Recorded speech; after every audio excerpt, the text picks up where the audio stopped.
দুনিয়ার গরম সহ্য করতে যদি না পারি, জাহান্নামের আগুন কেমন করে সহ্য করবা? দুনিয়াতে মশার কামড় সহ্য করতে পারো না রে যুবক।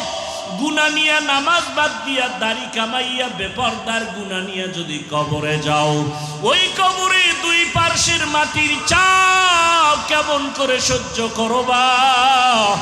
এসির বাতাসেও তোমার আমার ঘাম কমে না।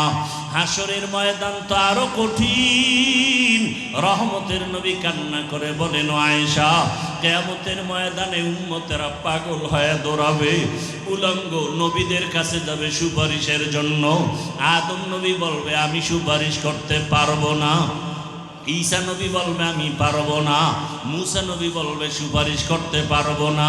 আল্লাহ বড় রাগান্বিত আওয়াজ দিছেন, লিমানিল মুলকুল ইয়াউমের সাইনবোর্ড লাগায় দিছেন। আমার আল্লাহ আজকে বড় রাগ হয়ে গেছেন। আল্লাহ ধমক দিয়া চিৎকার দিয়া বলবে কুদরতি আওয়াজে, ও দুনিয়ার রাজা বাদশারা আয়, দুনিয়াতে কত মাস্তানি বাহাদুরি করেছো, আজকে আমার সামনে রাজত্ব দেখায়া দাও। আল্লাহর প্রশ্নের সামনে কেউ দাঁড়াতে পারবে না। আম্মা জান বলেন, ইয়া রাসূলুল্লাহ, এমন কঠিন সময় উম্মতের কি উপায় হবে? আমার নবী বলেন, ও আয়েশা, ওই সময় উম্মতেরা সব নবীদের থেকে ঘুরে ঘুরে খুঁজবে রহমতের নবী কই, আমাকে তালাশ করবে রহমতের নবী কোথায়। আল্লাহর নবীর প্রশ্নের জবাবে আম্মা জান বললেন, ইয়া রাসূলুল্লাহ, উম্মতেরা আপনারে কোথায় তালাশ করবে? রহমতের নবী কাঁদেন আর বলেন, আয়েশা, আমি তখন আমার মালিকের সামনে মাকামে মাহমুদ, মাকামে মাহমুদে সেজদায় পড়ে কান্না করব। ঈসা নবী কাঁদবেন নিজের চিন্তায়, মুসা নবী কাঁদবেন নিজের চিন্তায়, ইব্রাহিম নবী কাঁদবেন নিজের চিন্তায়, আদম নবী কান্না করবেন নিজের জন্য। একমাত্র আমি মুহাম্মদ আমার মালিকের কুদরতের সামনে কান্না করব সেজদায় পড়িয়া, একবারও নিজের চিন্তায় কান্না করব না। আমি বারবার কান্না করব আর বলবো, হে আল্লাহ, আমার উম্মত, আমার উম্মত, আমার উম্মত।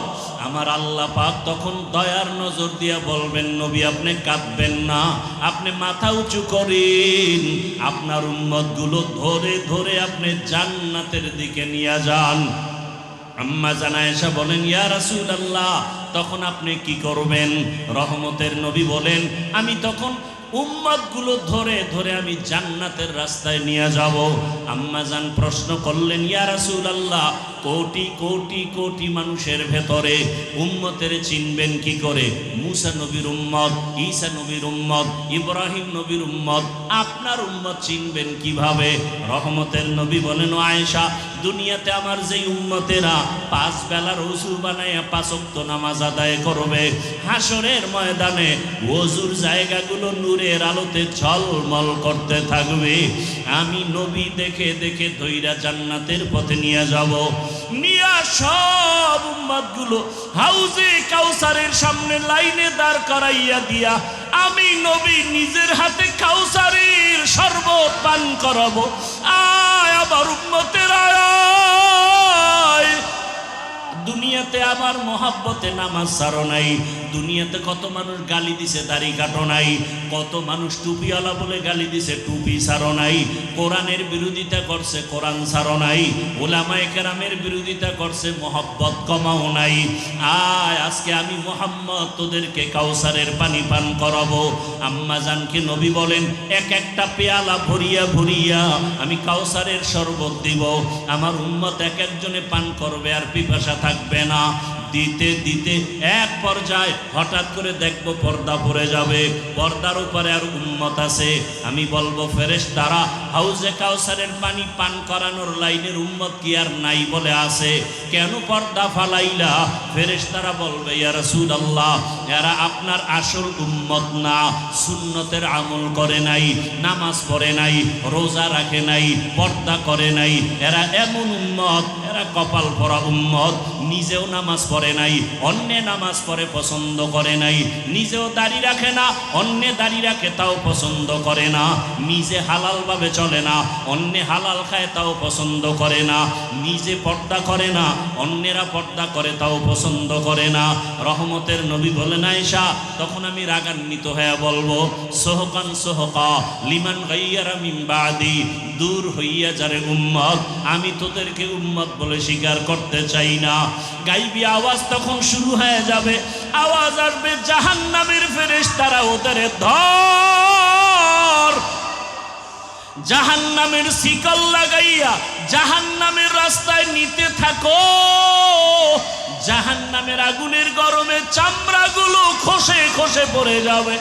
ও দুনিয়ার গুনাহগারের দল, ও আমার কলিজার যুবক, আজকে এতক্ষণ তোমাদের বয়ান করিয়া আমি বলি না তুমি টুপি লাগাও, স্কুল কলেজ বন্ধ করে মাদ্রাসায় যাও, বরং আমি বলবো বাবা তুমি স্কুলে পড়ো, কলেজে পড়ো, চাকরি করো, ব্যবসা করো, বাধা নাই। আম্মা জান আয়েশা রাদিয়াল্লাহু আনহা বলেন, আমি রহমতের নবীর ঘর করলাম 9 বছর। রহমতের নবীকে মাঝে মাঝে তাকায় দেখতাম, আমার হুজরায় বসে নবী গুন গুন করে কান্না করতেন। আমি ভয় পেয়ে যাইতাম, না জানি আমার কোনো বেয়াদবির কারণে রহমতের নবী কষ্ট পেয়ে কাঁদে। আমি আসতে গিয়া আদবের সাথে জিজ্ঞাসা করতাম, রহমতের নবী আমার হুজরায় বসিয়া গুন গুন করে আপনি কাঁদেন কেন, কি বেয়াদবি করে ফেলেছি? মায়ার নবী বলেন, ও আয়েশা কোনো বেয়াদবি করো নাই তো কাঁদেন কেন? রহমতের নবী বলেন, 2টা কারণে আমার বেশি বেশি কান্না আসে। এক, আমার মনে যখন খাদিজার কথা মনে পড়ে আমি চোখের পানি ধরে রাখতে পারি না। খাদিজার কথা মনে পড়লে চোখে পানি আসে, কারণ খাদিজা আমার দুঃখের সময়ের স্ত্রী, আর তুমি আয়েশা আমার সুখের সময়ের স্ত্রী। কেমন দুঃখ আমার, দুনিয়াতে এসে আমি বাবার চেহারাটা দেখতে পারি নাই। 6 বছর আমি মা হারা বড় অসহায় হয়ে গেছি। ওই সময় আমার আরবে কেউ আমারে ভালো জানতো না, এমন এক অবস্থা আমার জীবন চলে গেল। আমার আরবের বন্ধু বান্ধব আপনজনেরা কালেমার দাওয়াতের কারণে আমাকে বিভিন্নভাবে টর্চার করতো মানসিকভাবে। এক পর্যায়ে 1 দিন আর 2 দিন না 3টা বছর শিয়াবে আবু তালিবের মধ্যে গৃহবন্দী করে রেখেছে, পানি দেয় না, খানা দেয় না। আমি মুহাম্মদ গাছের পাতা ছিঁড়ে ছিঁড়ে চাবাইয়া খাইয়া পেটের ক্ষুধা নিবারণ করেছে। ওই সময় আমার পাশে কেউ নাই, খাদিজা আমার সহযোগিতার পাশে দাঁড়ায়ছিল। খাদিজা আরবের ভেতরে এত ধনী, কিন্তু সব সম্পদ আমাকে হাদিয়া দিয়ে দিছে, আর আমার পাশে আসিয়া খাদিজা গাছের পাতা চাবায় খেয়ে আমার পক্ষে সাপোর্ট করেছে। কথা মনে পড়লে চোখের পানি ধরে রাখতে পারি না। আজকে এক জায়গায় গেছি, সেখান থেকে ডাইরেক্ট এখানে আসছি। তো কথায় কথায় তিনি বললেন, হুজুর আপনার ফেসবুকের সাথে আমি অ্যাড হতে চাই। কির সাথে? আমি বললাম আমার হায়াতে আমি ফেসবুক চালাই না এবং এ সম্পর্কে আমি অভিজ্ঞ না। আমার দিকে তাকায় রইলেন, বলেন হুজুর ফেসবুক ছাড়া কি চলা সম্ভব এই দুনিয়ায়? আপনি কিভাবে চলেন? আমি বলি এমনিই চলি। আরো আশ্চর্য যে আমার মোবাইলে ইউটিউবও নেই, আর মোবাইল আমি কিনিও না। বহু আল্লাহর আশেকরা মোবাইল কিনে দেয়, তো বাটন মোবাইল চালাবো কিন্তু কিতাবাদি দেখি মাঝে মাঝে, এই জন্য বড় মোবাইল অ্যান্ড্রয়েড মোবাইল চালাই। তো ফেসবুকও নাই, ইউটিউবও নাই, কোনো গোয়েন্দার লোক যদি চেক করে কিচ্ছু পাবে না মোবাইল। লোকটা দীর্ঘক্ষণ তাকায় রইল, কিভাবে সম্ভব ফেসবুক ছাড়া চলা? আমি বললাম আমি এমন এক বক্তা, বাংলাদেশে যে এমন কোনো দিন নাই আর বয়ান নাই যে মোবাইলের বিরুদ্ধে বয়ান করি না। আল্লাহ মোবাইলের গুনাহ থেকে গোটা জাতিকে হেফাজত করেন। এখন আসছে আই, এ আই, একটা অকৃত্রিম বুদ্ধিমত্তার পরিচয়ে একটা অ্যাপস। অনেক অভিজ্ঞতা যারা দর্শনের পেছনে দৌড়ায়, গবেষক তারা বলেন দাজ্জালেরই একটা পূর্বাভাস এটার মাধ্যমে। এটার আরো ব্যাখ্যা আছে, আমি নিজের থেকে কিছু বলতে চাই না। আল্লাহ সবাইকে বুঝার তৌফিক দান করেন। এটা আপনার সব তথ্য দিয়ে দিবে। আমি যদি বলি আজকে কামরাঙ্গীর চরে যাচ্ছি, ওখানে রবিউল আউয়াল চলতেছে, একটা বয়ান আমার দরকার। এআই আমাকে বয়ান কোরআন হাদিস দিয়া সুন্দরভাবে, সহি হাদিস দিয়া আমাকে অনেক সুন্দর তথ্যবহুল আলোচনা বয়ান সাজায় দিবে। কে? তখন আমি বুঝবো এটা খুব ক্ষমতাশীল এক অ্যাপস। এটা কন্ট্রোল করে কারা? চরমনাইর পীর সাহেব, কামরাঙ্গীর চরের মাদ্রাসার হুজুরেরা গবেষণা করেন এটা কন্ট্রোল পাওয়ার কাদের হাতে। পৃথিবীর নিকৃষ্টতম দুশ্মন মুসলমানের ইহুদি, আমেরিকা, ইসরায়েল এটাকে কন্ট্রোল করে। আমাদের সান কপাল, কি কপাল যে এতদিন আমেরিকা দূরে ছিল, এখন ঢাকাতে ঘাঁটি বসাবার মোটামুটি স্বপ্ন পূরণের পায়তারা চলছে। দুঃখের বিষয় হলো বিরোধিতা করার মানুষ খুব কম। একজনে কালো চশমা চালায়া চোখে লাগাইছে, আয়নাগুলো কি কালো। কালো আয়না লাগায় বলতেছে বাতিগুলো কালো কেন, এলাকার মানুষ কেন কালো। একজন চক্ষুষ্মান ব্যক্তি বলে মানুষ ঠিক, বাতিও ঠিক, তোমার চোখের চিকিৎসা করো। ইহুদি খ্রিস্টানদের পাঁচাটা গোলামের বাচ্চাগুলো, এরা ইহুদিদের স্বপ্ন পূরণের ওই পথে হাঁটতেছে। একমাত্র বাধা দেয় এই জমিনে কোরআন সুন্নাহ ভিত্তিক চলনেওয়ালা আহলে হক উলামায়ে কেরাম। এরা বলতেছে আমরা ভালো, আলেম খারাপ। এই ফাঁদে পা দিয়া কিছু কিছু মুসলিম নামের মুনাফিকেরাও আলেমের বিরোধিতা করে। আমি গতকাল বলে আসছি, আজও বলি, সোনার বাংলাদেশ এমন একটি স্বর্ণের দেশ যেখানে কোনো বেঈমান আর নাস্তিক আলেমদের অনুমতি ছাড়া কথা বলার সাহস পায় না। কিন্তু এখনো বলতেছে কেন? আমাদের উলামায়ে কেরামের দূরত্বের কারণে। আর এই দূরত্বের পেছনে সব দোষ কোনো বেঈমানকে দিয়া লাভ নাই। আপনারা আলেমদেরকে দূরে দূরে সরায় ভাগ ভাগ করে রাখছেন। আপনারা ফেসবুকে লেখার মাধ্যমে যারা আমার পক্ষে আছেন বেশি লেখছেন, আর একজনারে গজব করে দিছেন। তার ভক্তরা আমাকে মাটির নিচে দাফন করে তাকে আসমানে উঠাইয়া দিছে। এজন্য আমি একজন ব্যক্তি বাংলাদেশে সব মাহফিলে বলি, উলামায়ে কেরাম না যারা, তারা যদি আলেমের বিরুদ্ধে ফেসবুকে লেখে, এরা মা বাবার অভিশপ্ত সন্তান। আলেমদের বিরুদ্ধে বলা আর লেখা মা বাবার অভিশপ্ত সন্তান ছাড়া কেউ এই অপরাধ করতে পারে না। আল্লাহ হেদায়েত দান করুন। আলেমদের বিরোধিতা কেন? যুবকদেরকে বলছি, টাকা থাকলে 200-300 টাকা ব্যয় করে ব্যানার বানাও, ফেস্টুন বানায় বানায় বাজারের মোড়ে মোড়ে লাগাও। এই জাতির জন্য কিয়ামত পর্যন্ত নিঃস্বার্থ বন্ধু উলামায়ে কেরাম ছাড়া কেউ না, সব ধান্দাবাজ আর চান্দাবাজ। স্লোগান কম, কথা শুনেন। উলামায়ে কেরাম ছাড়া এই জাতির নিঃস্বার্থ বন্ধু নাই, সব বন্ধু স্বার্থপর, চান্দাবাজ আর ধান্দাবাজ। 1 মিনিটে একটা উদাহরণ দিচ্ছি।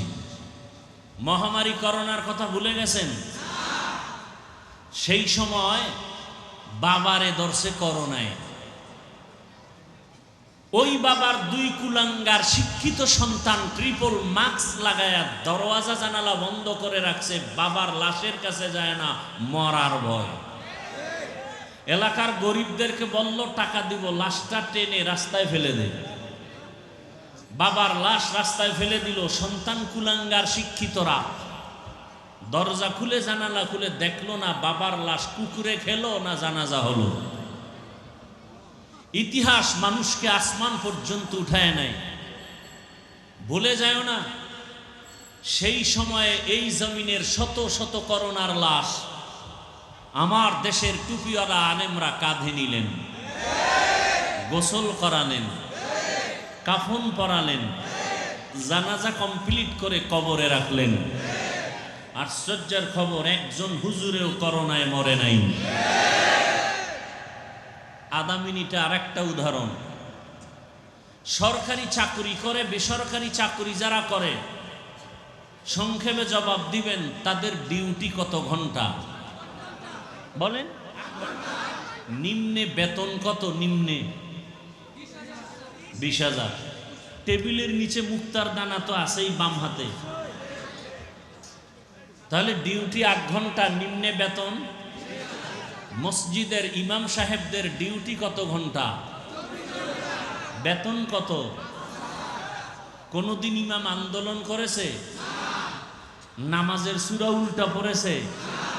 এজন্য ব্যানারে লেখো, এ জাতির নিঃস্বার্থ বন্ধু উলামায়ে কেরাম, বাকি সব চান্দাবাজ আর ধান্দাবাজ। আর কত আর কত জুলুম দেখবা চোখে তাকায়। কুকুর জবাই করে কষ্ট লাগে, মানুষ মারলে কষ্ট লাগে না। আল্লাহ হেদায়াত দান করুন। আরবে গেলাম, মানুষ কাঁদতেছে, সমস্যা ঘটায় কারা? কয় বাঙালি। আরবের কোনো মানুষ বেশি সমস্যা করে না। কি করে তারা? রাস্তার থেকে এক যুবকরে ধৈর্য নিয়ে অপহরণ করে টাকা দাবি করে। আর এক বাংলাদেশি। আল্লাহ আমার দেশের সমস্ত প্রবাসে যারা আছেন সবাইকে হেফাজত করেন। রাগ করতেছেন? আমরা এমন একটা ইসলাম মানি, এমন একটা কোরআন মানি যেটা আনকমপ্লিট কোরআন শরীফ। বুঝে শুনে জবাব দিয়েন। আমরা যে কোরআনটা মানি, আমরা যে ইসলামটা মানি, শিক্ষিত সমাজ বলবেন আমরা হুজুরেরা তো মানবই, আমগো জবাব দিয়েন না। যারা হুজুর না তারা বলেন আমাদের কোরআন কি আনকমপ্লিট? মানুষের জীবনের সব সমাধান আছে না নাই? শুধু একটা সমস্যা আছে কোরআনে, রাষ্ট্রের কোনো সমাধান ইসলাম আর কোরআনে নাই। কি? আচ্ছা বলেন তো, সুলাইমান নবী পুরা দুনিয়াটা পরিচালনা করেছেন? ঘটনা কোরআনে আছে। ইউসুফ নবী মিশরের অর্থমন্ত্রী ছিলেন, জানেন? ঘটনা কোরআনে আছে। রহমতের নবী রাষ্ট্র পরিচালনা করেছিলেন, ঘটনা ইসলামে আছে। আবু বকর ওমর ওসমান আলী দেশ পরিচালনা করেছিলেন, ঘটনা কোরআনে আছে। কেন বলেন ইসলামে রাজনীতি নাই? যারা বলেন তারা বুঝাতে চান ইসলাম সব দিক থেকে পূর্ণ, একদিক থেকে অপূর্ণ। ইসলাম কি অপূর্ণ? তাহলে কেন বলেন ইসলামে রাজনীতি নাই? রাজনীতি করেন না মুমিন। ইসলামে রাজনীতি নাই বললে বেঈমান। একজনে নামাজ পড়ে না, মুমিন, পড়ার আগ্রহ আছে। আর একজন নামাজ পছন্দ করে না, বেঈমান। একজনে দাড়ি রাখে না, মুমিন। আর একজন দাড়ি রাখা পছন্দ করে না, বেঈমান। একজনে পর্দা করে না, মুমিন। আর একজন পর্দা বিধান পছন্দ করে না, বেঈমান। ব্যবধান আছে না নাই? দোনোজনারই দাড়ি নেই, একজন মুমিন আর একজন। কেন? যে মুমিন সে না রাখলেও রাখার কি আছে? আগ্রহ আছে। আল্লাহ বুঝার তৌফিক দান করেন। তো হাসরের ময়দানে রসুল বললেন, হাদিস, আল্লাহ সম্মান বাড়াবেন। যারা গুনাহ থেকে, হারাম থেকে নিজেকে বাঁচাবেন। তো পৃথিবীতে সমস্ত মাখলুকতের ভেতরে একমাত্র শ্রেষ্ঠ মানুষ, একমাত্র শ্রেষ্ঠ মানুষ, খুব খেয়াল করেন, মানুষের থেকে শ্রেষ্ঠ জিন? এই জবাব দেন সবাই। জিনেরা মানুষের থেকে দামি? ফেরেশতা নূরের সৃষ্টি তো জানেন। ফেরেশতা কিসের সৃষ্টি? মানুষ কিসের সৃষ্টি? জিন আগুনের সৃষ্টি। বলেন তো, নূরের সৃষ্টি ফেরেশতা দামি, আগুনের সৃষ্টি জিন দামি? কারা দামি? মানুষ। বলেন, মানুষ যে দামি, এই সমান আরো কেউ দামি আছে? নাই। আর সেই মানুষের মধ্যে শ্রেষ্ঠ যারা ঈমানওয়ালা, কারা? ঈমানওয়ালা। তো ঈমানওয়ালা আমরা, আবার এই ঈমানওয়ালাদের মধ্যে শ্রেষ্ঠ যারা নবী রাসূলগণ, আর সমস্ত মাখলুক সহ নবী রাসূল সহ শ্রেষ্ঠ রহমতের নবী, আর সমস্ত নবীর উম্মতের মধ্যে আখিরি নবীর উম্মত আমরা শ্রেষ্ঠ। আবার আখিরি নবীর উম্মতের মধ্যে কোরআনওয়ালা, হাদিসওয়ালা, তাকওয়াওয়ালারা আরো শ্রেষ্ঠ। এরপরও আল্লাহ নবী বলেন, ইত্তাকিল মাহারিম তাকুন আ'বাদান নাস। আল্লাহর নিষিদ্ধ জিনিস থেকে যদি নিজেকে বাঁচাও, আল্লাহর দরবারে, মানুষের দরবারে মর্যাদা বেড়ে যাবে। আমি রাসূলের উম্মত হিসাবে মর্যাদা কম না বেশি? বলেন। আবার আমি রাসূলের উম্মত হওয়ার পরও আমি দাড়ি কাটা না, দাড়িওয়ালা, নামাজি, কোরআনওয়ালা, আলেম, মর্যাদা কম না বেশি? আল্লাহর নবী আমাকেও বলে, হারাম থেকে বাঁচিয়া থাক, মর্যাদা বেড়ে যাবে। মর্যাদা বাড়ার কোনো সীমানা নাই। কেমনে বাড়ে? এখন তোরে 500 লোকে ভালোবাসে। এখন আপনারে কয়জন লোকে ভালোবাসে এইটা এখন গজবের ফেসবুক বইলা দিতেছে। তোমার ফলোয়ার কত? 1 লাখ। তোমার ভালোবাসার মানুষ কি? তবে এখানে মনে রাখিও, তুমি যাকে ভালোবাসো সে তোমার আসল বন্ধু না, তোমাকে যিনি ভালোবাসে সে তোমার আসল বন্ধু। তুমি যাকে ভালোবাসে সে তোমার আসল, তোমাকে যিনি ভালোবাসেন তিনি তোমার আসল বন্ধু। আল্লাহ বুঝার তৌফিক দান করেন। তাহলে 500 লোক ভালোবাসে, হারাম থেকে দূরে থাক, তাকওয়ার উপরে চল, দেখবি সংখ্যা বাড়বে। কত? পুরা বাংলাদেশের মুমিনেরা আমাকে ভালোবাসে। আরো যদি তাকওয়ার উপরে চলো আরো ভালোবাসা বাড়বে। কেমন? বেঈমানেরাও ভালোবাসবে, হিন্দুরাও ভালোবাসবে, ইহুদিরাও ভালোবাসবে, খ্রিস্টানেরাও ভালোবাসবে। আরো বাড়বে? আরো বাড়বে। যদি তাকওয়ার উপরে চলো, বিনয়ী হইয়া চলো, আল্লাহর ভালোবাসা আরো বাড়ায় দিবে সম্মান। এখন শুধু মানুষ তোরে ভালোবাসে, কিছুদিন পরে জঙ্গলের হিংস্র প্রাণীরাও ভালোবাসবে, গরু ভালোবাসবে, বাঘ তোমাকে ভালোবাসবে। ভালোবাসার প্রমাণ কি? তুমি যদি বাঘেরে বলো দাঁড়া, বাঘ দাঁড়ায় যাবে। যদি উড়ন্ত পাখিরে বলো দাঁড়াও, উড়ন্ত পাখি দাঁড়ায় যাবে। নদীর মাছকে যদি বলো দাঁড়াও, নদীর মাছ জায়গায় দাঁড়ায় যাবে। এমন ভালোবাসার ব্যক্তি জমিনে ছিল কি ছিল না? উজানির জমিনে ঘুমন্ত ওলিয়ে কামেল কারি ইব্রাহিম রাহমাতুল্লাহি আলাইহি, এত বড় তাকওয়াওয়ালা ওলিয়ে কামেল, জঙ্গলের ভেতরে গেলেন পরিষ্কার পরিচ্ছন্ন করার জন্য। গিয়ে দেখে একটা বাঘ গম্বুজের নিচে বসে বাচ্চাকে দুধ পান করায়। কারি ইব্রাহিম কয়, বাঘ বাচ্চাটা নিয়ে অন্যদিকে যা, বনি আদম এখানে আসছে, কারণ সবার থেকে দামি বনি আদম। ওয়ালাকাদ কাররামনা বানি আদম وحملناهم في البر والبحر ورزقناهم من الطيبات وفضلناهم على كثير ممن خلقنا تفضيلا। যখন কইছে বাঘ, বাচ্চা নিয়ে দৌড় দে। চাঁদপুর জেলা, এর পাশে কুমিল্লা জেলা। জানেননি কুমিল্লা জেলার পাশে একটা থানা আছে লালমাই?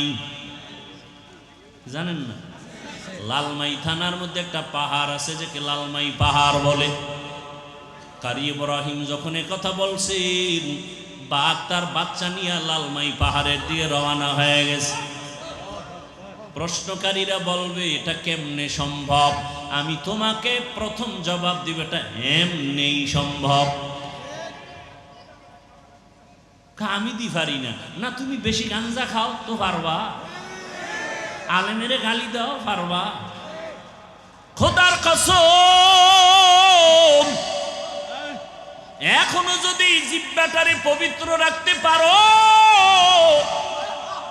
জিহ্বা দ্বারা গালি দিবা না, মিথ্যা কথা বলবা না, গীবত করবা না, যদি এখন এই জবান দিয়ে আল্লাহর কাছে তুমি যা চাইবা সাথে সাথে আল্লাহ দিয়ে দিবেন।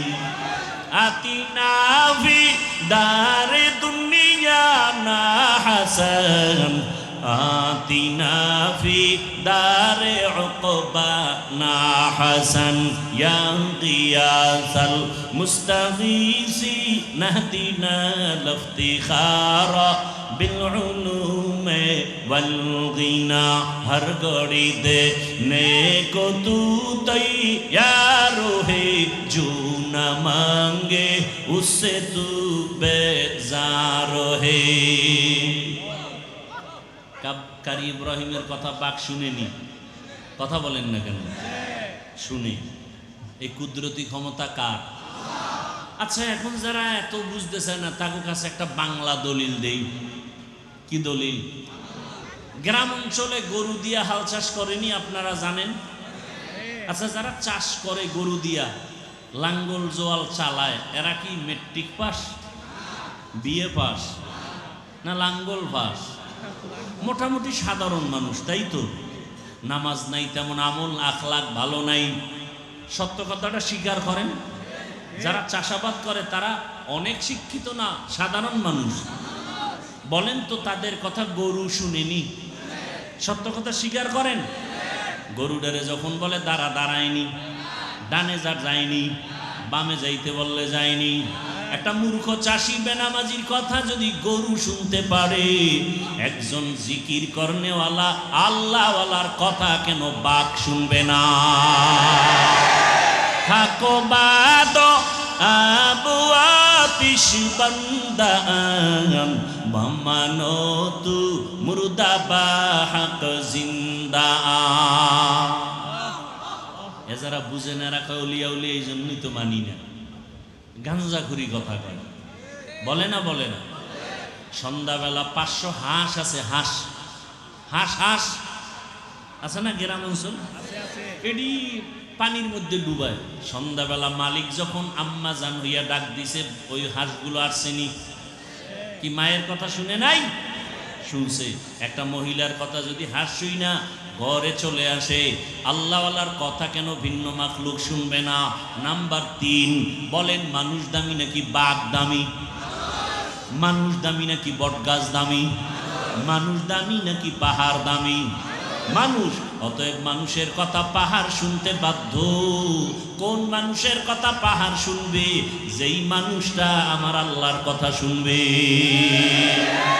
তুকু যাও সুন্নতে আহমদ কুজা বা মোহাম্মদ কেবুয়াদ নিসবত তোরা। আমি হুজুর না, আপনি জবানকে পবিত্র করে আল্লাহর কাছে যা চাইবেন তাই আল্লাহ দিবেন। আল্লাহর কাছে চান, দেন না কেন? আপনার জিহ্বা না পাক। আরে মেয়ে, আপনারটা বাদ দেন, আমারটা পাকনি। সবাই বলে আমি মাওলানা। হ্যাঁ, আমি আসলেই মাওলানা, কিন্তু আসলে মানুষ হতে পারিনি। মাওলানা হওয়া সহজ, মুফতি হওয়া সহজ, বক্তা হওয়া সহজ, পীর হওয়া সহজ, ডাক্তার, ইঞ্জিনিয়ার, প্রফেসর হওয়া সহজ, মানুষ হওয়া বড় কঠিন।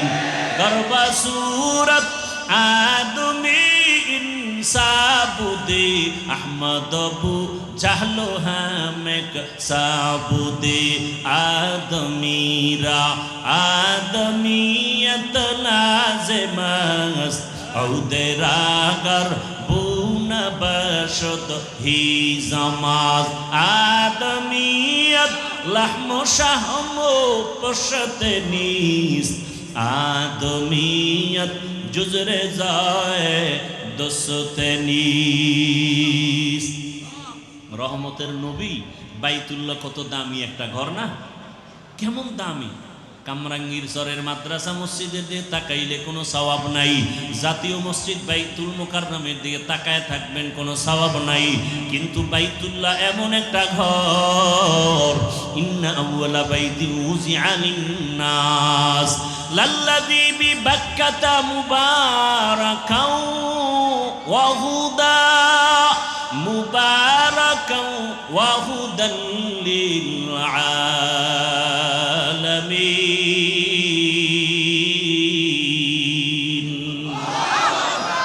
বাইতুল্লাহ এমন একটা ঘর, যেই ঘরের দিকে একটা নজর দিয়া আল্লাহর কাছে যা চাইবে প্রথম নজরে আল্লাহ সব কবুল করে ফেলবেন।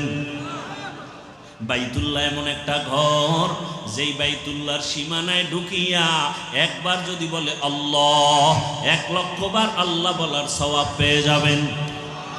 বাইতুল্লাহর এরিয়া কতটুকু জানেননি? ওই যে তাওয়াফ করে এতটুকু না। জেদ্দা বিমানবন্দর থেকে গাড়িতে যখন মক্কায় ঢুকে, রাস্তার মাঝে একটা রেহাল আছে, রেহাল দেখছেন? ওই রেহাল হলো বাইতুল্লাহর সীমানার শেষ। ওই রেহালের এরিয়ায় ঢুকেই যদি বলে আল্লাহ, 1,00,000 বার আল্লাহ বলার সওয়াব। ওই বাইতুল্লাহর এরিয়ায় ঢুকিয়া যদি বলে সুবহানাল্লাহ, 1,00,000 বার সুবহানাল্লাহ বলার সওয়াব। এত বড় দামি একটা বাইতুল্লাহ আল্লাহর ঘর, এত দামি একটা ঘর আল্লাহ বানায় দিলেন। এরে নবীর আশিক, আল্লাহ পাক ওই ঘরের দিকে অল টাইম রহমতের নজর রাখেন। ওই ঘরের দিকে যদি কেউ তাকায় থাকে, কিছু বলেও না, শুধু তাকায় তাকায় দেখে আমার মালিকের ঘর, আমল নামায় অনবরত সওয়াব আর সওয়াব। এরে নবীর আশিক, আল্লাহ এমন একটা হেদায়েতের ঘর আমাদের জন্য বানায় দিলেন।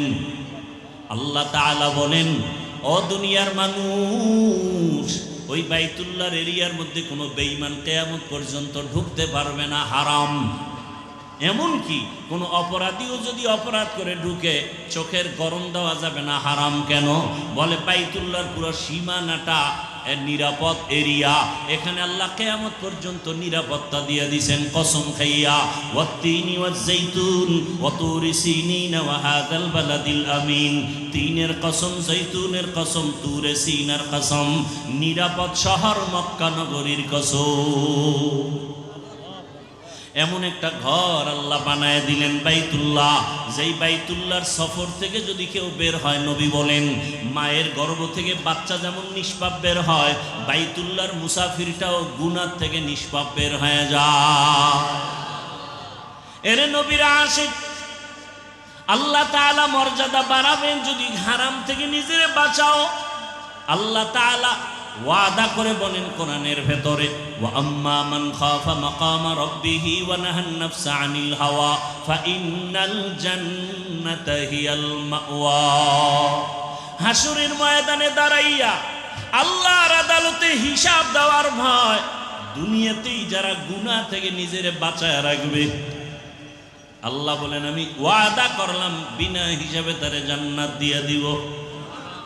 হাসরের ময়দানে দাঁড়াইয়া হিসাব দেওয়া বড় ভয়ঙ্কর এক হালাত। ওই দিনের ভয়টা কেমন ভয়, ও দুনিয়ার মানুষ কল্পনাও করা যায় না। এরে নবীর আশিক, ওই হাসরের ময়দানের চিন্তা করে করে করে নবী বলেন আমার অল্প বয়সে আমার চুল দাড়ি সাদা হওয়ার উপক্রম হয়ে গেল।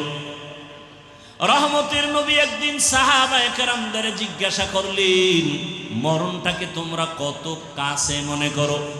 একজন সাহাবী দাঁড়ায়া বলেন, ইয়া রাসূলুল্লাহ, ফজরের নামাজের পরে আমি অপেক্ষায় থাকি জোহরের নামাজ পর্যন্ত, এর আগেও মরণ হতে পারে, ভয় লাগে। আর একজন সাহাবী বললেন, রহমতের নবী আমার মরণটা আমি মনে করি জোহরের নামাজ পড়ার পরে, আমার ভয় আসরের নামাজ পর্যন্ত থাকে, না জানি আসর পড়তে না পারি। আর একজন সাহাবী বলেন, আমি মরণটারে আরো কাছে মনে করি, বলে আসরের নামাজ আদায়ের পরে অপেক্ষায় থাকি মাগরিব না জানি পড়তে না পারি, আজরাইল এসে হাজির হয়। হয়। রহমতের নবী বলেন মরণ এত দূরে না, মরণ আরো কাছে, অনেক কাছে। বলে কত কাছে? রহমতের নবী বলেন আমি ডান দিকে যখন সালামটা ফিরাই, বাম দিকে সালাম ফিরাইতে ভয় পাই মাঝখানে আজরাইল আসতে পারে। এরে নবীর আশিক, আল্লাহর আদালত বড় ভয়ঙ্কর। আল্লাহ এজন্য বারবার বারবার বলেন আমাকে ভয় করো, আমাকে ভয় করো। যেই রহমতের নবীকে মক্কা নগরীতে পাঠাইছেন, ওই রহমতের নবীর কারণে পুরা দুনিয়াটা আলোকিত হয়ে গেল। রহমতের নবীও আল্লাহর কাছে বড় দামি। কেমন দামি? আল্লাহর পবিত্র কোরআনে নবীদের নাম ধরে ডাকছেন, ইয়া ইয়াহইয়া, ইয়া মূসা, ইয়া ঈসা, ওয়া নাদাইনাহু ইয়া ইব্রাহিম। কোরআনে আমার নবীর নাম ধরে কোথাও ডাকেন নাই। সমস্ত নবীদের নবুয়ত দান করেছেন আল্লাহ, সমস্ত নবীদের নবুয়তের জন্য বাছাই করেছেন আল্লাহ নিজে। সমস্ত নবীদেরকে রসুলের উপাধি দিয়েছেন নবীদের মধ্যে আল্লাহ। কিন্তু সব নবী আল্লাহর কাছের, রসুল আল্লাহর প্রিয়। আমার নবী আমার রসুল আল্লাহর কাছে বড় প্রিয়। ঈসা নবী আল্লাহর প্রিয়, মূসা নবী আল্লাহর বড় প্রিয়, ইব্রাহিম নবী আল্লাহর বড় প্রিয়। আমার নবীও আল্লাহর কাছে বড় প্রিয়। তবে ব্যবধানটা কি? সব নবী রসুল আমার আল্লাহ তাআলার আশিক, আর আমার আল্লাহ একা হলেন মুহাম্মদের আশিক। ব্যবধান আছে না নাই? সব নবী রসুল কার আশিক? আল্লাহর আশিক। আল্লাহ কার আশিক বলেন না কেন? রহমতের নবীর আশিক। সেই রহমতের নবী, যেই রহমতের নবীকে আমার আল্লাহ কত মর্যাদা দান করেছেন। শুধু মর্যাদার আয়াতগুলো যদি তেলাওয়াত করি অনেক সময় চলে যাবে। রহমতের নবীর কোনো ছেলে নাই। এমন এক সময় আসলেন যেই সময় কন্যাদের আরবের বেঈমানরা পছন্দ করে না, নারীদের পছন্দ করে না, বিধবা পছন্দ করে না। ওই সময় রহমতের নবীকে আল্লাহ পাঠাইয়া নারীদের মর্যাদা অক্ষুণ্ণ করলেন। রহমতের নবী সে তো আল্লাহর বাছাই করা পেয়ারা নবী। সেই নবীর শক্তি কত পূরণ, সারা দুনিয়ার সাথে তুলনা নাই। সেই নবীর 25 বছরের কালে যৌবন কত প্রখর, কত শক্তি। কিন্তু আমার আল্লাহর কুদরতি নিজাম 40 বছরের বিধবা নারী খাদিজাকে নবী বিয়া করলেন। নবীর প্রথম বিবি আম্মাজান খাদিজা রাদিয়াল্লাহু আনহা 40 বছরের বিধবা নারী। 2 জন স্বামী বিদায়ের পর তৃতীয় হিসাবে রহমতের নবী আসলেন। আম্মাজান খাদিজার সন্তান হলো একাধিক। রহমতের নবীর ঘরে পড়ে আসছেন। রহমতের নবীর কোনো ছেলে নাই, 4 কন্যা আল্লাহ দান করেছেন। ওই 4টা কন্যা খাদিজা রাদিয়াল্লাহু আনহা থেকে আসছে। এর নবীর উম্মত আল্লাহ পাক রব্বুল আলামিন দুনিয়ার জমিনে দেখায় দিলেন। রহমতের নবী আসিয়া বিধবা নারীকে বিয়ে করে প্রমাণ করলেন নারীর সম্মান দুনিয়ার কেউ যদি না দেয়, ইসলাম নারীর সম্মান দিয়েছে। এইটা না বুঝিয়া কিছু আম্মা জানেরা, সাথে কিছু লম্পটের দলেরা নাইমা রাস্তায় স্লোগান দেয় আমরা সমান অধিকার চাই। এরা নারীর সম্মান চায় না, এরা নারীর দুশ্মন, চরিত্রহীন লম্পট। ইসলাম ছাড়া নারীর মর্যাদা পৃথিবীতে কোনো ধর্মে, হিন্দু ধর্মের ভিতরে নারীর উপরে জুলুম, খ্রিস্টান ধর্মের কিতাবগুলো নারীর উপরে জুলুম, ইহুদি ধর্মের কিতাবগুলো নারীর উপরে জুলুম, বৌদ্ধ ধর্মের কিতাব খুলে দেখো নারীর উপরে জুলুম। একমাত্র নারীর উপরে এহসান করেছে ইসলাম। এত বড় দামি নবী জীবনের ভরা যৌবনে বিয়া করলেন বিধবা নারী, তাও বয়সের কোনো সীমানা নাই। রসুলের বয়স 25, মা খাদিজার বয়স 40। এবং আম্মা জান খাদিজা যতদিন দুনিয়াতে হায়াতে বেঁচে ছিলেন, রহমতের নবী কোনদিন দ্বিতীয় বিবাহ করেন নাই। বরং নবীর 11 জন বিবির মধ্যে কুমারী বিবি হলেন আম্মা জান আয়েশা রাদিয়াল্লাহু আনহা। রহমতের নবী 6 বছর বয়সে আম্মা জান আয়েশার সাথে বিয়া হয়ে গেল। আম্মা জান আয়েশাকে 9 বছর বয়সে নবীর ঘরে নিয়ে আসলেন। 18 বছর বয়স যখন আম্মাজানের হয়, রহমতের নবী দুনিয়া থেকে চলে গেলেন। হিসাবটা মনে থাকলে বলেন, আম্মাজান আয়েশা নবীর ঘর করলেন কতদিন? কয় বছর?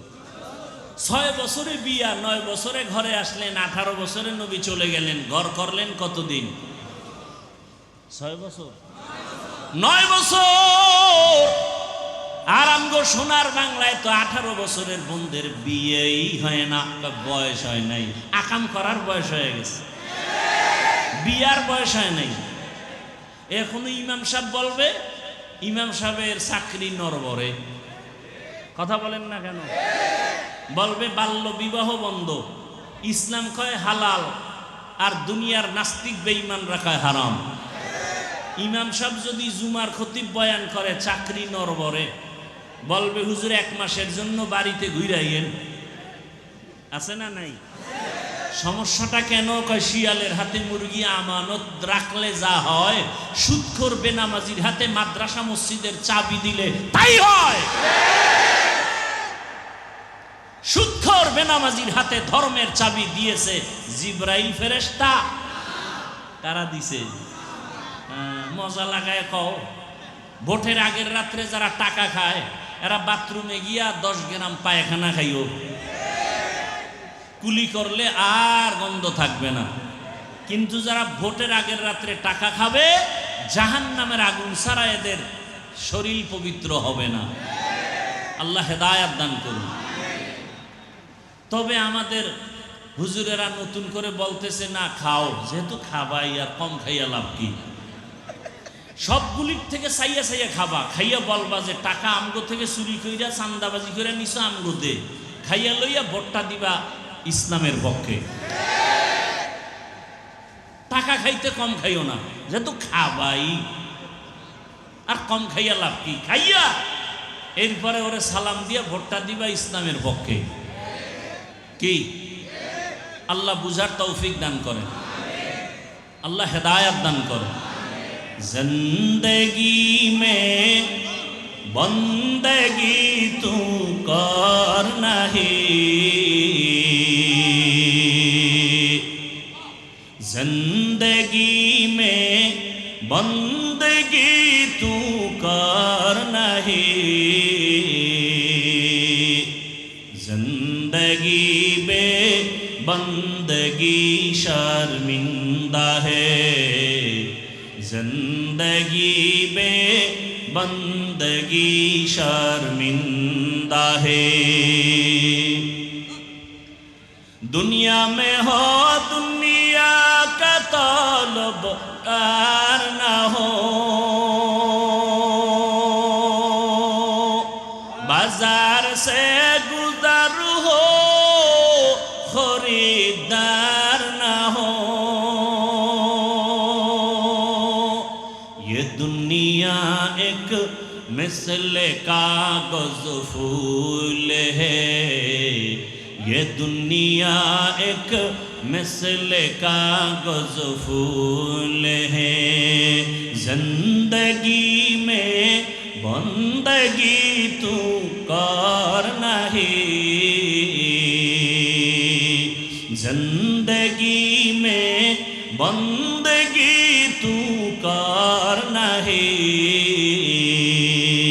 जिंदगी में बंदगी शर्मिंदा है, जिंदगी में बंदगी शर्मिंदा है, जिंदगी में बंदगी कुन बंदगी, बंदगी बे जिंदगी शर्मिंदगी। আল্লাহর আদালত কেমন ভয়! রহমতের নবী বলেন, হাসরের ময়দানের ভয় বড় কঠিন। আম্মা জান আয়েশা রাদিয়াল্লাহু আনহা বলেন, আমি রহমতের নবীর ঘর করলাম 9 বছর। রহমতের নবীকে মাঝে মাঝে তাকায় দেখতাম, আমার হুজরায় বসে নবী গুন গুন করে কান্না করতেন। আমি ভয় পেয়ে যাইতাম, না জানি আমার কোনো বেয়াদবির কারণে রহমতের নবী কষ্ট পেয়ে কাঁদে। আমি আসতে গিয়া আদবের সাথে জিজ্ঞাসা করতাম, রহমতের নবী আমার হুজরায় বসিয়া গুনগুন করে আপনি কাঁদেন কেন, কি বেয়াদবি করে ফেলেছি? মায়ার নবী বলেন, ও আয়েশা কোনো বেয়াদবি করো নাই তো কাঁদেন কেন? রহমতের নবী বলেন, দুইটা কারণে আমার বেশি বেশি কান্না আসে। এক, আমার মনে যখন খাদিজার কথা মনে পড়ে আমি চোখের পানি ধরে রাখতে পারি না। খাদিজার কথা মনে পড়লে চোখে পানি আসে, কারণ খাদিজা আমার দুঃখের সময়ের স্ত্রী, আর তুমি আয়েশা আমার সুখের সময়ের স্ত্রী। কেমন দুঃখ আমার, দুনিয়াতে এসে আমি বাবার চেহারাটা দেখতে পারি নাই। 6 বছর আমি মা হারা বড় অসহায় হয়ে গেছি। ওই সময় আমার আরবে কেউ আমার ভালো জানতো না, এমন এক অবস্থা আমার জীবন চলে গেল। আমার আরবের বন্ধু বান্ধব আপনজনেরা কালেমার দাওয়াতের কারণে আমাকে বিভিন্নভাবে টর্চার করত মানসিকভাবে। এক পর্যায়ে একদিন আর দুদিন না 3টা বছর শিয়াবে আবু তালিবের মধ্যে গৃহবন্দী করে রেখেছে, পানি দেয় না, খানা দেয় না। আমি মুহাম্মদ গাছের পাতা ছিঁড়ে ছিঁড়ে চাবাইয়া খাইয়া পেটের ক্ষুধা নিবারণ করেছে। ওই সময় আমার পাশে কেউ নাই, খাদিজা আমার সহযোগিতার পাশে দাঁড়ায়ছিল। খাদিজা আরবের ভেতরে এত ধনী, কিন্তু সব সম্পদ আমাকে হাদিয়া দিয়ে দিছে, আর আমার পাশে আসিয়া খাদিজা গাছের পাতা চাবায় খেয়ে আমার পক্ষে সাপোর্ট করেছে। কথা মনে পড়লে চোখের পানি ধরে রাখতে পারি না। আর একটা কথা যখন আমার অন্তরে আসে আমি চোখের পানি রাখতে পারি না। কিয়ামতের ময়দানের ভয়ঙ্কর হালাত। আম্মা জান আয়েশা বলেন, ইয়া রাসূলুল্লাহ হাসরের ভয়ঙ্কর হালাত আবার কেমন হবে? মায়ার নবী বলেন, আয়েশা সমস্ত নবী রাসূল সহ হাসরের ময়দানে সব নারী পুরুষ উলঙ্গ দাঁড়াবে, ওদিকে সূর্যটাও নিচে নেমে আসবে, আমার আল্লাহ আদালতে বসবেন, কেউ আর থাকবে না। আল্লাহ পাক আদালতে রাগান্বিত আওয়াজ দিবেন, লিমানিল মুলকুল ইয়াউম লিল্লাহিল ওয়াহিদিল কাহ্হার। ওরে আয়েশা, কিয়ামতের ময়দানে একদিকে সূর্যের গরম, সূর্যের গরমে জমিনটা পুড়িয়া তামা হয়ে যাবে, ওদিকে নারী পুরুষ সব উলঙ্গ, অন্যদিকে জাহান্নামের আওয়াজ। চিৎকার দিয়া জাহান্নাম বলবে, ও আল্লাহ বেনামাজি গুলো কই, বেপরদাওয়ালারা কই, গুনাহগারেরা কই, আমার পেটে দাও, আমার পেটে ক্ষুধা। আমার নবী বলেন, আয়েশা সূর্যের গরমে জাহান্নামের আওয়াজে হাসরের ময়দানটা থরথর করে কেঁপে উঠবে, নবীরা পর্যন্ত কান্নায় বিভোর। আদম নবী কাঁদবেন আর বলবেন, আল্লাহ আমার উপায় কি হবে, আজ আমার উপায় কি হবে? মুসা নবী কাঁদবেন, ঈসা নবী কাঁদবেন, নূহ নবী কাঁদবেন, ইব্রাহিম নবী কান্না করবেন। উম্মতেরা পাগলের মতো দৌড়াবে, সূর্যের গরম সহ্য করা যায় না। ও কামরাঙ্গীর চরের মুসলমান বাবারা, বৃদ্ধ বাবাজিরা, যুবকরা, ছাত্র ভাইরা, পর্দার আড়ালের মা বোনেরা, গরম সহ্য করতে পারি না রে বাবা। দুনিয়ার গরম যে এত কঠিন, এর থেকে হাজার হাজার হাজার গুণ তেজ হবে জাহান্নামের আগুনের গরম। দুনিয়ার গরম সহ্য করতে যদি না পারি, জাহান্নামের আগুন কেমন করে সহ্য করবা? দুনিয়াতে মশার কামড় সহ্য করতে পারো না রে যুবক। গুনাহ নিয়া নামাজ বাদ দিয়া দাড়ি কামাইয়া বেপরদার গুনাহ নিয়া যদি কবরে যাও, ওই কবরে দুই পার্শ্বের মাটির চাপ কেমন করে সহ্য করবা? এসির বাতাসেও তোমার আমার ঘাম কমে না। হাসরের ময়দান তো আরো কঠিন।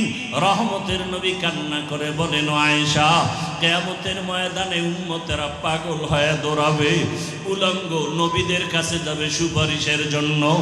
আদম নবী বলবে, আমি সুপারিশ করতে পারবো না। ঈসা নবী বলবে আমি পারবো না, মুসা নবী বলবে সুপারিশ করতে পারবো না। আল্লাহ বড় রাগান্বিত আওয়াজ দিছেন, লিমানিল মুলকুল ইয়াউমের সাইনবোর্ড লাগায় দিছেন। আমার আল্লাহ আজকে বড় রাগ হয়ে গেছেন। আল্লাহ ধমক দিয়া চিৎকার দিয়া বলবে কুদরতি আওয়াজে, ও দুনিয়ার রাজা বাদশারা আয়, দুনিয়াতে কত মাস্তানি বাহাদুরি করেছো, আজকে আমার সামনে রাজত্ব দেখায়া দাও। আল্লাহর প্রশ্নের সামনে কেউ দাঁড়াতে পারবে না। আম্মা জান বলেন, ইয়া রাসূলুল্লাহ, এমন কঠিন সময় উম্মতের কি উপায় হবে?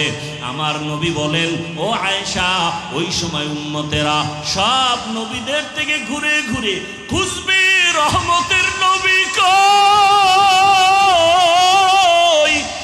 আমাকে তালাশ করবে রহমতের নবী কোথায়। আল্লাহর নবীর প্রশ্নের জবাবে আম্মা জান বললেন, ইয়া রাসূলুল্লাহ, উম্মতেরা আপনারে কোথায় তালাশ করবে?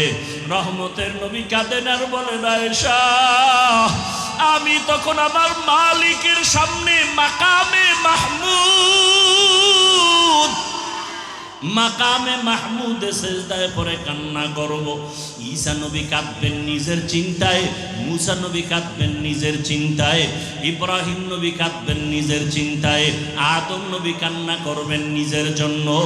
একমাত্র আমি মুহাম্মদ আমার মালিকের কুদরতের সামনে কান্না করব সেজদায় পড়িয়া, একবারও নিজের চিন্তায় কান্না করব না। আমি বারবার কান্না করব আর বলবো, হে আল্লাহ, আমার উম্মত, আমার উম্মত, আমার উম্মত। আমার আল্লাহ পাক তখন দয়ার নজর দিয়া বলবেন, নবী আপনি কাঁদবেন না, আপনি মাথা উঁচু করেন, আপনার উম্মতগুলো ধরে ধরে আপনি জান্নাতের দিকে নিয়ে যান। আম্মা জান আয়েশা বলেন, ইয়া রাসূলুল্লাহ, তখন আপনি কি করবেন? রহমতের নবী বলেন, আমি তখন উম্মতগুলো ধরে ধরে আমি জান্নাতের রাস্তায় নিয়ে যাব। আম্মা জান প্রশ্ন করলেন, ইয়া রাসূলুল্লাহ, কোটি কোটি কোটি মানুষের ভেতরে উম্মতের চিনবেন কি করে? মুসা নবীর উম্মত, ঈসা নবীর উম্মত, ইব্রাহিম নবীর উম্মত, আপনার উম্মত চিনবেন কিভাবে? রহমতের নবী বলেন, ও আয়েশা, দুনিয়াতে আমার যেই উম্মতেরা 5 বেলার ওযু বানায়া 5 ওয়াক্ত নামাজ আদায় করবে, হাসরের ময়দানে ওযুর জায়গাগুলো নূরের আলোতে ঝলমল করতে থাকবে, আমি নবী দেখে দেখে ধইরা জান্নাতের পথে নিয়ে যাব। নিয়া সব উম্মতগুলো হাউজে কাউসারের সামনে লাইনে দাঁড় করাইয়া দিয়া আমি নবী নিজের হাতে কাউসারের শরবত পান করাবো। আয় আমার উম্মতের আয়, দুনিয়াতে আমার মহাব্বতে নামাজ ছাড়ো নাই, দুনিয়াতে কত মানুষ গালি দিছে দাড়ি কাটো নাই, কত মানুষ টুপিওয়ালা বলে গালি দিছে টুপি ছাড়ো নাই, কোরআনের বিরোধিতা করছে কোরআন ছাড়ো নাই, ওলামায়ে কেরামের বিরোধিতা করছে মহব্বত কমাও নাই। আয় আজকে আমি মুহাম্মদ তোদেরকে কাউসারের পানি পান করাবো। আম্মা জানকে নবী বলেন, এক একটা পেয়ালা ভরিয়া ভরিয়া আমি কাউসারের শরবত দিব, আমার উম্মত এক একজনে পান করবে আর পিপাসা থাকবে না। দিতে দিতে এক পর্যায়ে হঠাৎ করে দেখবো পর্দা পড়ে যাবে, পর্দার উপরে আর উম্মত আছে, আমি বলবো ফেরেশতারা, হাউজে কাউসারের পানি পান করানোর লাইনের উম্মত কি আর নাই বলে আছে, কেন পর্দা ফালাইলা? ফেরেশতারা বলবে, ইয়া রাসূলুল্লাহ, এরা আপনার আসল উম্মত না, সুন্নতের আমল করে নাই, নামাজ পড়ে নাই, রোজা রাখে নাই, পর্দা করে নাই, এরা এমন উম্মত, এরা কপাল পরা উম্মত, নিজেও নামাজ পড়ে নাই, অন্যে নামাজ পড়ে পছন্দ করে নাই, নিজেও দাড়ি রাখে না, অন্যে দাড়ি রাখে তাও পছন্দ করে না, নিজে হালাল ভাবে চলে না, অন্যে হালাল খায় তাও পছন্দ করে না, নিজে পর্দা করে না, অন্যেরা পর্দা করে তাও পছন্দ করে না। রহমতের নবী বলেন, আয়েশা, তখন আমি রাগান্বিত হয়ে বলবো, সোহকান সোহকা লিমান গাইয়ারা মিন বাদি, দূর হইয়া যারে উম্মত, আমি তোদেরকে উম্মত বলে স্বীকার করতে চাই না। গাইবি আওয়াজ তখন শুরু হয়ে যাবে, আওয়াজ আসবে, জাহান্নামের ফেরেশতারা ওদের ধর, জাহান্নামের শিকল লাগাইয়া জাহান্নামের রাস্তায় নিতে থাকো, জাহান্নামের আগুনের গরমে চামড়াগুলো খসে খসে পড়ে যাবে। ও দুনিয়া আর গুনাহগারের দল। ও আমার কলিজার যুবক, আজকে এতক্ষণ তোমাদের বয়ান করিয়া আমি বলি না তুমি টুপি লাগাও, স্কুল কলেজ বন্ধ করে মাদ্রাসায় যাও, বরং আমি বলবো বাবা তুমি স্কুলে পড়ো, কলেজে পড়ো, চাকরি করো, ব্যবসা করো, বাধা নাই। তোমার মতো কত চাকরি করনেওয়ালা, ব্যবসা করনেওয়ালা যুবক জেনারেল লাইনে স্কুলে পড়ে, কলেজে পড়ে, ব্যবসা করে, নামাজ ছাড়ে না, বেপরদায় চলে না। কত যুবক স্কুলে পড়ে নামাজি, কলেজে পড়িয়াও নামাজ ছাড়ে না, ভার্সিটিতে পড়ে নামাজ বাদ দেয় না, চাকরি করে নামাজ ছাড়ে না, র্যাব আর্মি পুলিশ বিডিআরের চাকরি করে, নামাজি অভাব নাই। বলো তুমি কেন পারবা না? ও যুবক বাবারা, তোমার মতো কত জেনারেল লাইনের যুবকেরা রাস্তায় গাড়ি চালায়, নামাজ ছাড়ে না, বলো তুমি কেন পারবা না? কয়দিন আর যৌবনের বাহাদুরি করবা, ক্ষমতার বাহাদুরি করবা? তাকাইয়া কি দেখো না, পাঁচতলার মালিক আজকে বিল্ডিং সারিয়া জঙ্গলে দৌড়ায়, টাকার মালিক ব্যাংকে টাকা রাখিয়া না খাইয়া মরে। এদিক দেখিয়া কেন এখনো তওবা করো না? আল্লাহর কাছে গুনার কথা স্মরণ করে তওবা করো। তোমার মতো যুবক অন্তরের প্রশ্ন করো রে মন, আমার মতো যুবক যদি স্কুল কলেজে পড়িয়া নামাজ পড়ে আমি কেন পারবো না? রাস্তায় গাড়ি চালায় নামাজ পড়ে আমি কেন পারবো না? নদীর মধ্যে কাজ করে নামাজ পড়ে আমি কেন পারবো না? এখনো সময় আছে, তওবা করো। ও পর্দার আড়ালের মা বোনেরা, কয়দিন আর যৌবনের বাহাদুরি করবেন আর সৌন্দর্যের প্রদর্শনী করে গুনাহ করবেন? জীবনে তো গুনাহ কম করেন নাই, বেপর্দার আড্ডা তো কম দেন নাই। মনে চাইছে সারা রাত্র মোবাইলে গুনাহ করবেন, কম করেন নাই। মনে চাইছে পার্কে পার্কে দৌড়াবেন, কম দৌড়ান নাই। এখনো কি তওবা করবেন না? আপনার মতো কত মা কত বোন এখনো আছে, স্বামীর মাল নষ্ট করে না, মোবাইলে সময় কাটায় না, নামাজও বাদ দেয় না, সন্তানটাকে আদর্শ ডাক্তার বানাবার মেহনত করে। আপনি কেন পারবেন না? আপনাদের এত মর্যাদা, আপনারা তো আলেমের মায়ের মতো দামি মা, হাফেজে কোরআনের মায়ের মতো দামি মা, নবীদের মায়ের মতো মা, সাহাবায়ে কেরামদের মায়ের মতোই তো আপনারা মা। এরে আম্মা জান, এখনো কি তওবা করা যাবে না? জীবনে আর বেপরদায় চলবেন না, আর নামাজ ছাড়বেন না। কয়দিন আর দুনিয়াতে বাঁচবেন? কয়েকদিন আগে দেখলাম এই যে বিদেশ থেকে আসছে টাকা পয়সা নিয়া, রাস্তায় গাড়ি পড়িয়া স্ত্রী মরিয়া গেল, সন্তান চলে গেল, ওই বিদেশি টাকাওয়ালা চোখের পানি ছেড়ে কান্না করে আর বাঁচাইতে পারলো না। ও যুবক বাবারা, জীবনের শখ মিটাইয়া গুনাহ তো কম করো নাই, মোবাইলের গুনাহও তো কম করলা না। এখনো যদি মরণের ভয় থাকে, গাড়ি অ্যাক্সিডেন্ট হয়ে কত যুবকের লাশ, পানির মধ্যে কত লাশ, ঘুমের বিছানায় কত মরণের লাশ। অন্তরে যদি ভয় থাকে, আল্লাহর কোরআন সত্য, স্কুলে পড়ো, নামাজ ছাড়িও না, মা বাবার দোয়া, শিক্ষকের দোয়া, উলামায়ে কেরামের পরামর্শ নিয়া নবীর আদর্শ মতো নামাজ পড়ো, ব্যবসা করো, চাকরি করো, হালালভাবে মানুষের সাথে ভালো ব্যবহার করো, আল্লাহর কাছে অন্তর ঘুরায় তওবা করো। আর নামাজ ছাড়বা না, বেপরদায় চলবা না, মা বাবার সাথে বেয়াদবি করবা না, উলামায়ে কেরামের পরামর্শ নিয়া নবীর আদর্শ মেনে চলবা। তওবা করার মতো যদি অন্তর তৈরি হয়, মুনাফিকি যদি না থাকে, খাঁটি তওবার নিয়তে দুটো হাত আমার আল্লাহকে দেখাইয়া দাও। আয় আল্লাহ, হাতগুলো কবুল করে নেন, তওবা কবুল করে নেন। আয় আল্লাহ, জাহান্নামের গুনাহ থেকে বাঁচায়া দেন। আয় আল্লাহ, আর গুনাহ করব না, গুনাহ নিয়ে কবরে যাব না রে আল্লাহ। আয় আল্লাহ, মা বাবার দোয়া নিয়া, শিক্ষকের দোয়া নিয়া, উলামায়ে কেরামের পরামর্শ নিয়া নবীর আদর্শ মতে চলার তৌফিক দান করেন, আমিন। আলহামদুলিল্লাহি রাব্বিল আলামিন। والصلاة والسلام على سيد الأنبياء والمرسلين وعلى آله وأصحابه أجمعين يا أرحم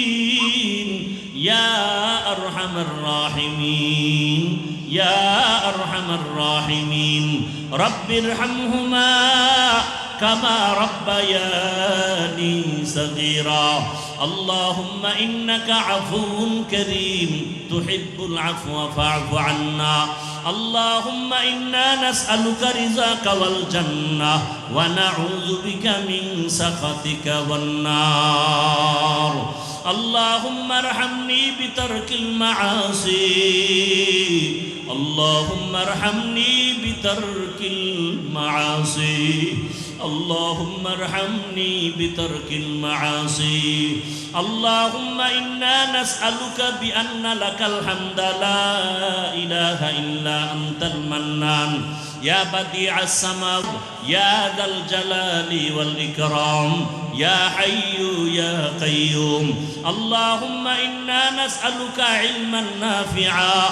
ورزقا واسعا وشفاء من كل داء اللهم إنا نعوذ بك من البرص والجنون والجذام وسيء الأسقام ودير মালিক গুনাহের বোঝা নিয়ে আপনার দরওয়াজায় হাজির হয়েছে দুনিয়ার বাড়িওয়ালাদের দরজাগুলো বন্ধ আপনার রহমতের দরজা তো বন্ধ নাই রে আল্লাহ হিসাব মিলায় দেখলাম আপনার রহমতের দরওয়াজা ছাড়া আর কোনো দরওয়াজা নাই রে আল্লাহ যেদিকেই দৌড়াই শুধু জাহান্নামের আগুন একটা রহমতের দরজা মালিক আপনার আমরা গুনার কথা স্মরণ করিয়া লজ্জা পাইয়া আপনার দরওয়াজায় হাজির হয়েছি ও আল্লাহ জীবনে শয়তানের ধোঁকায় পড়ে গুনাহ করেছি গুনার কারণে আমার হাত না পাক আমার জিহ্বা না পাক আমার অন্তর না পাক আমার চোখ না পাক আমার গুনার খবর আমার মা জানে না ভাই বোন কেউ জানে না রে আল্লাহ ও আল্লাহ সম্মানের চেয়ারে বসাইছেন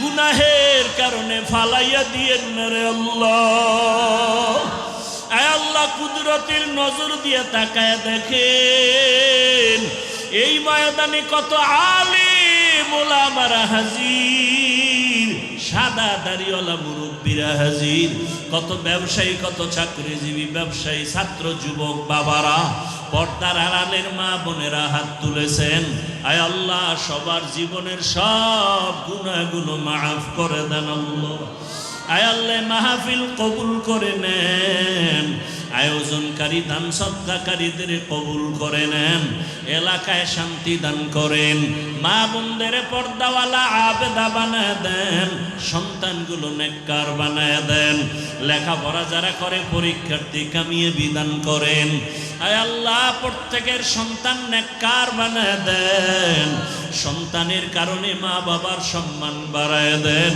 আয় আল্লাহ আদর্শ সন্তানের মা বাবা বানায় দেন আয় আল্লাহ আমার কলিজার যুবকদের দিনের খাদেম বানায় দেন নামাজি বানায় দেন মোবাইলের গুনাহ থেকে হেফাজত করেন আল্লাহ সারা দুনিয়াবাসীকে মাফ করে দেন আল্লাহ সারা দুনিয়ার মুসলমানের চোখে পানি ফিলিস্তিনের জমিনে কান্নার আওয়াজ জুলুম সহ্য করা যায় না রে আল্লাহ মায়ের সামনে সন্তান না খাইয়া রাস্তায় পড়ে থাকে আবার এর উপরে গুলিবিদ্ধ করা হয় ও আল্লাহ আপনার কি একটু মায়া হবে না গুনাহের কারণে বুঝি আপনি রাগ করে ফেলেছেন আমরা তওবার নিয়ত করেছি আর গুনাহ করব না রে আল্লাহ আর গুনাহ করব না রে মালিক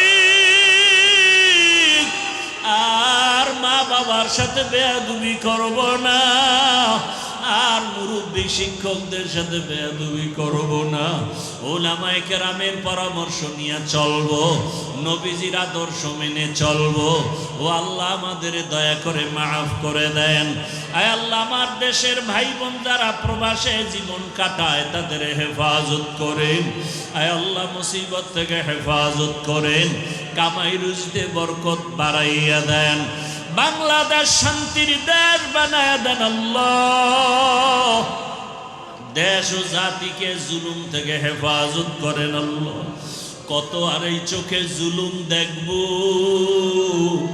আয় আল্লাহ মাকে সন্তান জবাই করে, সন্তানকে মা জবাই করে। ও আল্লাহ এত আলেম ওলামা মাদ্রাসা পীর মাশায়েখ, ও আল্লাহ